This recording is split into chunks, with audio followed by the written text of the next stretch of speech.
अलीबाग मुंबई से महज घंटे 2 घंटे की दूरी पर बसा ये खूबसूरत शहर आज एक बड़े विवाद की वजह से सुर्खियों में है। बॉलीवुड के बादशाह शाहरुख खान की बेटी सुहाना खान इस बार अपनी फिल्मों के लिए नहीं बल्कि एक जमीन सौदे को लेकर कानूनी पचड़े में फंस गई हैं। देखिए आप क्या है मामला। बॉलीवुड के किंग खान शाहरुख खान की बेटी सुहाना खान के संग किसने की दगाबाजी। अलीबाग में करोड़ों की लैंड डील में सुहाना को किसने फंसा दिया। 25 साल के सुहाना खान ने हाल ही में करोड़ों की एक डील की। अलीबाग के थलगांव में उन्होंने जमीन का सौदा किया। करोड़ों का लेन देन सब हो गया था, लेकिन अब आरोप ये है कि सुहाना खान से उस जमीन की डील कर ली गई जिसे साल 1968 में तत्कालीन महाराष्ट्र सरकार ने खेती के लिए एक किसान को दिया था। बॉलीवुड के शहंशाह शाहरुख खान की बेटी सुहाना खान के नाम पर अलीबाग में 1.5 एकड़ की ज़मीन एग्रीमेंट ऑफ सेल हुई है और इसी ज़मीन को लेकर विवाद भी छिड़ा हुआ है। कुछ लोगों का कहना है कि ये ज़मीन जो है वो कलेक्टर की थी और ये इनलीगल तरीके से सुहाना खान के नाम की जा रही है और इसी को लेकर आक्षेप हुआ है। आप देख सकते हैं कि ये अलीबाग का थल समुद्री किनारा है, बहुत ही सुंदर है और इसी बगल में तकरीबन 1.5 एकड़ ज़मीन जो है आप यहाँ देख सकते हो। यही ज़मीन जो है कुलाबा के जिलाधिकारी ने 1967 में नारायण कोकाटे के नाम कर दी थी यहाँ खेती करने के लिए। नारायण कोकाटे की 2007 में मृत्यु हो गई और उनकी बेटी अंजलि खोटे ने ये ज़मीन अपने नाम पे करने के लिए कलेक्टर में अर्जी दे दी। सुहाना खान ने अलीबाग के थाल गांव में मई 2023 में 12 करोड़ 91 लाख रुपए में जमीन का सौदा किया। इसके लिए एक्ट्रेस ने 77 लाख की स्टाम्प ड्यूटी भी दी। थल इलाके में सर्वे नंबर 345/2 की 1.5 एकड़ जमीन है। साल 1968 में सरकार ने नारायण विश्वनाथ खोटे को खेती के लिए अलॉट किया। साल 2007 में नारायण विश्वनाथ खोटे का निधन हो गया। नारायण विश्वनाथ खोटे की बेटी अंजलि खोटे ने जमीन अपने नाम करने के लिए अर्जी दी। बाद में अंजलि खोटे ने अपने पिता के नाम की जमीन का सुहाना खान से सौदा कर लिया। अलीबाग की कोई भी ज़मीन बेचनी है या खरीदी करनी है, उसका एग्रीमेंट फॉर सेल जो होता है या फिर बेचने के लिए जो भी रजिस्ट्रेशन डॉक्यूमेंट होते हैं वो इसी कार्यालय में होते हैं। अंजलि खोटे और सुहाना में जो एग्रीमेंट फॉर सेल हुआ है इसी कार्यालय में हुआ है, जबकि कोई भी ज़मीन अगर बेचनी है तो 7/12 के ऊपर बेचने वाले का नाम होना चाहिए। लेकिन अभी भी ज़मीन जो है वो अंजलि खोटे के नाम नहीं है, वो ज़मीन नारायण खोटे के नाम पर है। फिर भी अंजलि खोटे ने सुहाना खान की ओर से 13 करोड़ की राशि ली है और बिना 7/12 पर नाम होते हुए भी ये जो कागजात है वो बनाए गए हैं एग्रीमेंट फॉर सेल। 1968 में जमीन अलॉट करते वक्त सरकार ने कुछ शर्तें रखी थी। जमीन को बिना जिला कलेक्टर की इजाजत के ना तो बेचा जा सकता है, ना गिरवी रखा जा सकता है।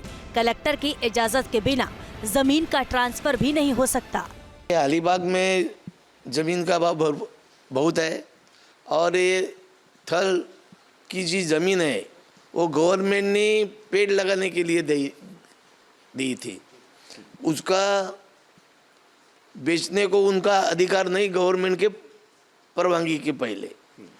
तर अलीबाग तहसीलदार ने और उधर के जो सरकारी अधिकारी है जो ध्यान देना मांगता था वो ध्यान दिया नहीं और इतना करोड़ों रुपए की ज़मीन, सरकारी ज़मीन एक प्राइवेट आदमी को दिया। इसकी मैंने न्यूज़पेपर में ये बातमी पढ़ी थी। आरोप है कि नारायण खोटे के उत्तराधिकारियों ने 2023 में बिना इजाजत के ही इस जमीन का सौदा सुहाना खान से कर लिया। हैरानी की बात यह है कि अलीबाग मंडल कार्यालय ने इस जमीन पर अलग अलग रिपोर्ट दी। एक रिपोर्ट सुहाना खान के पक्ष में दिखाई पड़ रही है, जबकि दूसरी रिपोर्ट में जमीन को लेकर सरकार की शर्तों का उल्लंघन बताया गया है। 14 फरवरी 2022 अंजलि खोटे ने सरकार के पास एक अर्जी की और कहा कि नारायण खोटे की मैं वारिस हूँ और ये ज़मीन मेरे नाम पर होनी चाहिए। कोई भी ज़मीन अगर वारिस के नाम पर होती है तो मंडल अधिकारी का रिपोर्ट बहुत अहम होता है। मैं मंडल अधिकारी के कार्यालय के बाहर हूँ। यही मंडल कार्यालय के 2 अधिकारियों ने 2 रिपोर्ट दी है। पहली रिपोर्ट आई थी 2/6/2023 में। वो रिपोर्ट में लिखा था कि ये ज़मीन जो है वो खाली पड़ी है और सरकार के किसी भी शर्तों का उल्लंघन नहीं हुआ है। और ये रिपोर्ट दिया था RN मांढरे जो मंडल अधिकारी थे। उसके बाद सरकार के पास एक कंप्लेंट आती है और फिर एक बार मंडल अधिकारी का रिपोर्ट कलेक्टर मांगते हैं। यही कार्यालय में दूसरे अधिकारी थे RN रेवस्कर। उन्होंने रिपोर्ट दिया है कि सुहाना शाहरुख खान जो ज़मीन खरीदना चाहती है उस ज़मीन के ऊपर कंस्ट्रक्शन भी है और सरकार के शर्तों का उल्लंघन हुआ है। वकील विवेक ठाकुर ने इस लेन देन पर आपत्ति जताते हुए जिला कलेक्टर से इस समझौते को रद्द करने और जमीन को सरकार को वापस करने की मांग की है, जिसके बाद डिप्टी कलेक्टर ने अलीबाग के तहसीलदारों से रिपोर्ट मांगी है। गवर्नमेंट के जो आदमी है, तहसीलदार है, प्रांत है, उनकी मिली भगत से ये और ये कॉरेस्पॉन्डेंस होता है। तो मेरी मांग है कि महाराष्ट्र गवर्नमेंट ने रायगढ़ जिले में डिस्ट्रिक्ट में जो ज़मीन है ऐसे और हुआ है उसकी जांच करनी मांगती है और जो उसमें दोषी अधिकारी है उनके ऊपर कड़क से कड़क कार्रवाई मांगता है।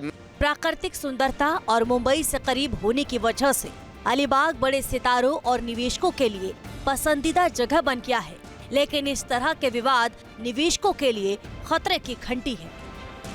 Vilas Athawale, team news nation, Mumbai. जहां भक्ति है हर शब्द में, कथाओं में छिपे हैं दिव्य रहस्य और ज्योतिष देता है जीवन को दिशा। धर्म से जुड़ी हर बातों को जानने के लिए हमारे चैनल स्तुति को सब्सक्राइब करें। चैनल पर जाने के लिए इस लिंक पर क्लिक करें।